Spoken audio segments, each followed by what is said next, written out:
又到年底啦，唔少姊妹問呢話一年過去啦，點解我好似每日都喺度努力緊，但係一年落嚟又覺得咩嘢都係一事無成呢？咩嘢都做咗，但係又好似咩嘢都冇做一樣。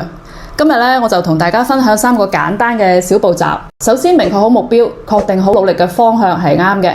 好多時候我哋都喺度忙碌，但係唔知道自己究竟喺度忙乜嘢喎。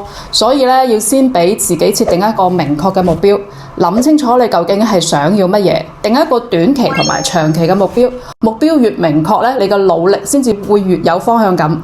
然後呢，就再去選擇一個正確嘅努力嘅方式。努力嘅方法係有好多嘅，但係唔係所有嘅努力都係有效。所謂正確嘅努力嘅方式呢，就係要令到你能夠堅持落嚟，日復一日咁樣去做一個方式。所以呢，就要分析自己嘅優勢同埋興趣，選擇嗰啲能夠發揮你特長嘅領域。第3步呢，亦都係最多人忽略嘅一步，就係學會暫停、定期反思同埋調整。我哋係唔可能一直都往前衝，每隔一段時間俾自己反思提升嘅機會。做得好就繼續堅持，要改進嘅地方要及時調整，咁樣你先至可以更加清晰咁樣去了解自己嘅成長軌跡，避免繼續喺錯誤嘅道路上浪費自己嘅時間。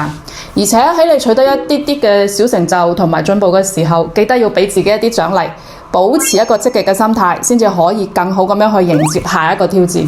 所以呢，唔好再去內耗諗點解我攞唔到努力嘅結果，快啲去調整好狀態。2026年俾自己一個驚喜，記得點讚關注哦。